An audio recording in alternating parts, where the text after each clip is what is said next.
Well, folks, you know you're in for a treat when you hear that tune because it's time for another week of the Rec Poker Podcast. Thanks for joining me here on Monday night on YouTube. I have the best freaking job in the world because I get to hang out here every Monday night and talk with my poker friends about this fantastic game that we all love so much. My name's Jim Reed. I'll be your host tonight. I'm Bluffsterini in the Home Game Club. And while we've still got Twitter, I'm at Rec Poker Jim on Twitter. And if you want to find out more about me and the rest of the Wrecking Crew, you just got to head on over to rec.poker/crew and you can find out all about those smiling faces. But don't take it from me. You can listen up and hear from a few of them right here tonight on the show. Well, I'm Chris Jones. You can find me 5B5 on Threads or 5x5 in the PokerStars home game. And I'm Joe Coolis. You can find me at JoeCoolPhD on Twitter, cool with a K, or Elvita11 on the home game. And I'm John Somsky. I am Poker Geek MN everywhere. And I'm Keith Brandt, and that's Monkey System everywhere. I'm Kim Kilroy. I'm PetVet33, most platforms, Fergie56 in the home game, most of the time. That's right. Kim's a jet-setting poker traveling champion, and you never know where she's going to be calling in from week to week. But we've got a packed house here for the Forums edition, which is just how I like it. And of course, I'd be remiss if I didn't thank the Running Aces Hotel, Racetrack, and Casino, because without their support, we probably wouldn't be here right now. Most of what we do here is free, and so we're so appreciative of their support. And by the time people are listening to this, we'll just have wrapped up our last Rec Poker road trip to Running Aces, and I'm sure we had a great time, but I don't know exactly what we got up to yet, but I know it was a blast. So this is the Forums edition of the podcast. Like I mentioned, it's August, and the theme of the month in August is early stages of tournament play. So we're going to have a general conversation about that aspect of tournament play, strategic adjustments, what you can do, what you can't do. And this is just another one of Chris Jones's themes of the month. Every month we have a different learning theme here at Rec Poker. So Chris, you run a lot of the learning material that we do here, and you've kind of stacked this curriculum from month to month of different themes. We're entering kind of like a new chapter here in tournament stages. So tell us a little bit about why you chose to start here and what's so important about early tournament stages. Well, I mean, we've talked about these kind of things off and on at various sort of things. We've talked about ICM, we've talked about, there's certain things, we talked about final tables, but what we're going to do for our next 5 deep dives, so the next 5 months, is we're going to march our way through various tournament stages and really focus on some elements of play, what kind of dynamics change, how we can make adjustments as players. And I think it's really important to recognize that those things happen, that it's not just there's sort of like 3 things sort of like going on at the same time when we show up at a poker table. There's obviously the immediate kind of thing of like, what kind of cards do I have? What kind of, how does it interact with the board and all that kind of stuff. There's also what kind of players show up around me and how are they approaching their style of play. But I think there's also this sort of like thing that I think maybe is less, some players are very cognizant of it, and I think others are maybe less so, that's governing how we kind of play. And that is, what stage of the tournament are we at? What are some of our incentives and goals, and what kind of things are pushing us to make different kinds of decisions based on where we're at in a tournament? So we're going to look at that piece by piece through the next few months. Yeah, and I'm always struck by kind of this tension early in tournaments because you have a lot of chips. This is when stacks are deep. And so that, I think, inclines some players to play more speculative hands. But it also is a time when, you don't really want to bust. Or, well, actually, let's unpack that a little bit, because I think some people feel like they don't want to bust early in the tournament. Although I kind of feel like if you're not going to run up a stack and make the money anyway, then I'd kind of rather bust a little earlier rather than put in all those hours and then bust, a few levels before the money gets in. Can we talk just generally, Chris, when it comes to like strategic adjustments? Would you say that you should be playing like looser or wider earlier in the tournaments, or is there a different way of thinking about the way that you should be playing in that stage? I wouldn't really use the words looser. I would use the words different. We're setting ourselves up to play more post flop poker, where there's going to be multi-street hands much more often. So we need to be cognizant of the kinds of hands we're bringing into those sort of environments, right? And like what that means is, yeah, our range is, maybe we're going to be a little bit looser, but what it ultimately means is that those kind of things are going to change. Like we're going to be more open to things like 7-6 of diamonds or 6-5 of diamonds when we're this deep, or set mining becomes much more a part of like the kinds of things that we might try to do in these early stages versus like when we're getting down to it on a bubble and there's like stacks are shorter and ICM is kind of coming into play. So it's less about, I think, should I play tighter? Should I play looser? It's more about what kinds of hands do I feel like I can go on a play multi-street in a very deep stack way. It's a lot like thinking about how you might approach a cash game in some ways. There's still tournament elements that we have to consider, but it's certainly closer to cash game play than other parts of kind of tournament play. That's how I'd answer. I'd be curious how anyone else would answer that. Yeah, and I'd love to hear from some other folks on the panel here. It does sound like it's going to be looking for hands that benefit from a larger SPR or a stack to pot ratio that you won't be able to play later in tournaments. Kim, you first, and then Keith, I think. Yeah.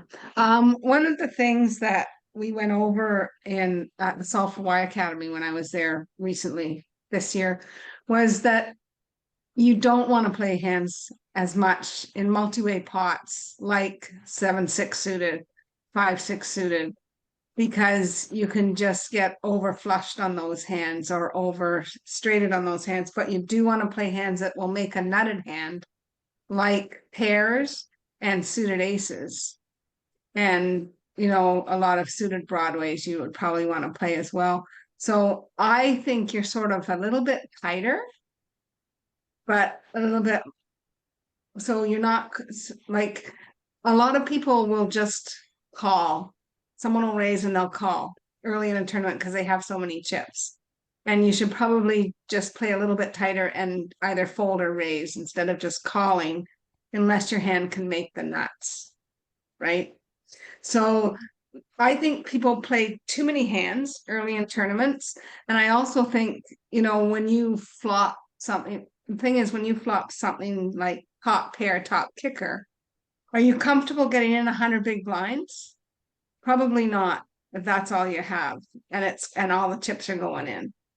But if you've got 30 big blinds, totally okay to get in with top pair, top kicker. So people can end up spewing a lot of chips early, whereas they, later in the tournament, like I find it difficult to play in the early stages because I've never been a cash game player, and I feel like I spew chips around doing exactly those kinds of things.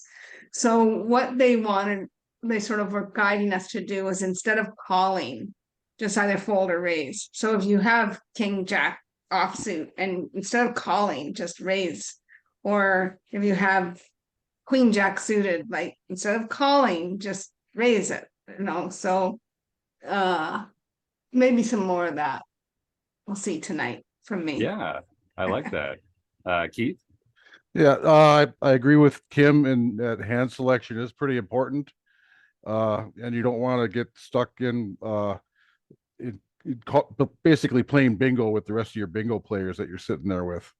You want to win those pots, and because, like, say if you're sitting there in the first level and you got 200 big blinds in your stack, do you want to get 200 big blinds in with bottom set when the guy wants to play real bad? Is that a cooler, or is that a misplay? I think that's a fair question. Red Chip Poker, I remember a podcast years back where they said 100 big blinds, that's a cooler. 200 big blinds, you misplayed it. That's a problem. And there's other hands like that that you can get in for 200 big blinds and make a mistake because you have a flush, like Chris said. I think that your most important work in the early stages of a tournament is just watching the other players if you're playing live. Look and see how they see the game. If there's any tells, that's the time to learn about their folding tells, especially if the person on your left is holding his 2 cards a little above the table when he plans to fold, or whatever their tell is. This is the time to do it so that you can take advantage of it later. But I think you will play more hands in the early levels of a tournament than you would in a cash game, even if for, say, 100 big blinds, because the cash game is raked and you don't want to play some marginal type hands. You don't want to get into marginal hands when you're gonna have to pay a rake to play them. So you play very tight ranges in a cash game, and the spewier your game, the tighter your ranges need to be. But we're talking about tournaments here, but so that's another point entirely. But yeah, you don't want to sit there and limp behind with 6 other players, so that the dealer says we got 6 players, and out comes the flop, and you're one of those 6. You don't want to get in those situations. That's bingo.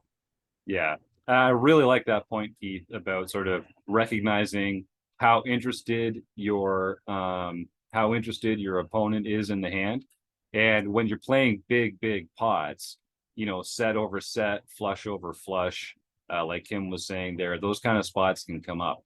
And so knowing when to pot control and when to push, it makes a big difference when stacks are deep. And like Chris says, you might not even, when stacks start getting short, how many hands have meaningful betting patterns right through the river when you're starting with 20 or 30 big blinds? It's hardly any of them.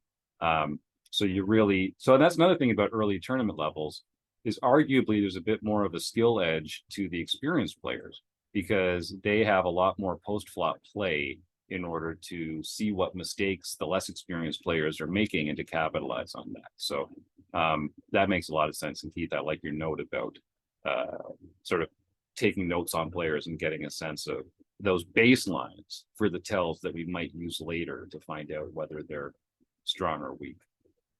I think it was a Solve for Why. Was it Matt at Solve for Why that had that really excellent seminar on different tournament stages and how you get more aggressive in different ones? I'm sure that'll be a theme of what we're going over for the next few months. One of the things that's kind of evolved a little bit is the notion about ICM not being a factor at all in early tournament stages. I know if Rob Washam was here, he would talk about how in their book study recently, they've gotten into sort of the fact that ICM is a factor. It's just not a big factor. It's not something that should be impacting your ranges or your sizings as much early in the tournament, but you still don't want to lose. You don't want to lose that bottom chip. It's still valuable. Panelists, I wonder, when it comes to like rebuy tournaments or re-entry tournaments, do you guys and gals have a different approach to how risk averse you get in them, or are you willing to shove lighter or to call lighter or to take more flips when it's a rebuy or a re-entry as opposed to a freeze out? I know theoretically we should be treating each buy-in as its own separate investment. But practically speaking, I'd love if anyone here's in this position, do you feel like you get a little looser or more gambly if it's a rebuy, or maybe as the rebuy period's about to close, if you get to a really short stack, is there some argument for trying to run it up a bit? Because if you bust, you can still re-enter and get maybe even a bigger stack than you're playing right now. John? I don't know that it makes any mathematical sense. In other words, I don't know that it's a plus EV move. But if I'm particularly if it's been a while since I've played, I'm sitting at the place and I'm looking to play poker, and I know that it's very likely that I'm just about ready to bust shortly after the rebuy period, I will push it that last 10 to 15 minutes to try to build up a working stack or rebuy again, assuming that the tournament is a small buy-in value, so it's, you know, not going to Mhm. be a significant amount and things like that. And I don't think that is plus EV, but it may be plus life EV. Yes, yes. I like that.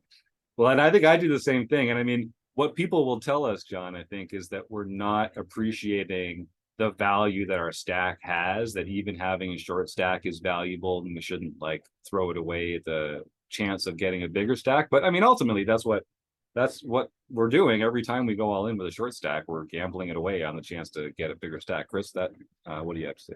Well, one thing I would say about the rebuy thing is it's I mean, we should sort of know what we're gonna try to, you know, how many we're willing to fire into whatever. But I think one of the biggest things to be able to discern is maybe not like, am I gonna get more gambly? What's gonna help me decide that is if I can tell, or if I already know that there are players at my table who are trying to they want to run it up or rebuy, right? Yeah. So they're going to have a completely different strategy to somebody who's just hoping to like find the good hand, survive, get through, make the bubble, make the money, versus somebody who's just, they've got 5 buy-ins in their pocket and they're ready to fire. That is really helpful to know, because against that player, I'm much more likely to call down lighter, to you know, take chances against them, take those ones that might be flips. In some of those cases I may be dominating where I think I should only be flipping. And so those are the kinds of things I want to be sort of aware of if I can figure them out. Joe, you unmuted for a second there. Do you have something you wanted to add? No, I mean, I think it was very similar to what Chris said, is that it's almost this weird kind of bubble effect when that time kind of rolls in, because you just kind of look around the table and see, well, who's got the short stack, who's likely to try to force something that if I hit a hand that maybe I can pick up some EV, and if I bust, then I can rebuy if I want. So I do think there's some weirdness to it, and if you treat it sort of like a bubble, you might be able to bully some people around that who might come in, even if you're like, I would presume that if you, and you know, panelists tell me if I'm wrong, but if you're a big stack, you know, bullying some people around might not be a terrible thing at that particular point in the tournament. So, Keith? Yeah, one point I want to add is just the overall management of your bankroll that way. If you traveled for a tournament, like if say you traveled out to Las Vegas, it's expensive to travel there, you might want to take more chances, because if you bust out and can rebuy, that's like getting more tournaments for your travel buck. You're spreading your it's like spreading your travel expenses across several tournaments. That doesn't mean you make fishy, spewy plays, but you know, consider making more big plays than you normally would, say, in your home game. That's cool. I like Joe's it's actually like an anti-bubble, isn't it, Joe? It's like instead of people tightening up, people start getting a little spewy. So we're in like the anti-bubble. Maybe has that been trademarked yet? Let's see. anti-bubble. I did want to say, you know, something along the lines of Keith's comment, which I think is more in my wheelhouse than tournament poker. But you know, from a psychological standpoint, I think consider what you would, when you go on a long trip, consider what it is that you want first to gain from this trip, right? And plan for how much that you want to fire at a tournament, because the problem with firing bullets at a tournament is there can be no end. And even though tournaments are, you know, limiting your exposure more so than cash, the variance is so much higher. If you start firing away, you can very quickly find yourself blowing through money and not having much advantage over that. And if what you really want is, you know, to play maybe late reg for the tournament or something else so that it can limit it, but just have a good idea in terms of what it is that you want to do at that bubble, because it can be very tempting once you've busted to simply fire that bullet again And it may be money that you just didn't intend to spend on poker at that point. Great point. Particularly online. Well, I guess there's pros and cons for online and live in those cases. It's much easier to register again online, but live, you have to drive home if you don't. So that's a different incentives. And the last thing I did want to talk about, unless anyone else on the panel has anything they want to add here, is the notion that Joe just brought up about late registering. So this is something that people have studied this a lot. I think you might actually be plus EV. Most players are going to be plus EV to register late with a shorter chip stack. A lot of players have already busted by the time you're getting close to the end of registration. So those are all players that you don't have to beat. It's true that you've got a shorter chip stack, but if you're worried about not being the most skilled or experienced player at the table, having a shorter chip stack kind of neutralizes that advantage that the savvier, more experienced, better players have. So there's nothing wrong with that either. You don't get to experience the time spent in the tournament for as long. And so something like the main event or some other prestigious thing or one of your first tournaments or something like that, I'd always encourage folks to register on time and enjoy the whole thing. But once you've, played a few tournaments and you're really looking to kind of like improve your hourly rate and, I think there's a lot of arguments for registering late. I know it's become a more sort of strategically sound tactic that a lot of players are using. So that's just the tip of the iceberg. Oh, here, Joe, one more thing before we go.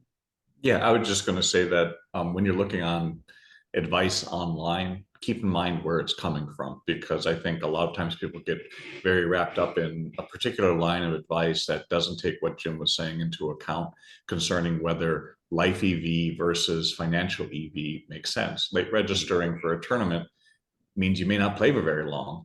But then, for a lot of pros, they're like, well, I'm done. I fired my bullets and I'm done for the day. Whereas if what you're doing, as Keith said, was to drive up and play for a long time, well, that's not going to be very enjoyable for you. And you may want to register more early. So just be very clear in terms of what you want, and then make sure you know when the advice is coming in about late registering, where it's coming from, and what they think your goals are for your poker play. Great clarification, Joe. And we do have one more comment in the chat here from Ben Enslow, talking about early tournament stages and playing deep stack. He says, I get too sticky with those kind of hands like King Jack offsuit and 7-6 suited when I make a pair, and I lose chips that way. And that's right. And this is something I want to reinforce to everyone who's playing deep stack poker. One pair is not your friend. And you don't play a hand like, and I know Ben knows this, but just for everyone else who's listening, you don't play 7-6 suited to make a pair. Making a pair is usually a terrible outcome when you when you play 7-6 suited, and that goes for all these kind of middle pair no kicker hands. You really need to crush 2 pair plus for that. That's why you're trying to make straight draws and flush draws that you can play aggressively on future streets. And Kim's got the really excellent point about doing it with those ace high flush draws, those king high flush draws, like king queen suited, ace wheel aces, that kind of thing that can make the nuts, and pocket pairs that can make sets that are very, very difficult to use. So that's all good advice about deep stack poker. One pair, you can look at this yourself. I'll just say one more short tangent. If you're looking in Poker Tracker yourself, you can see you can query your database to see the tendencies of your player pool.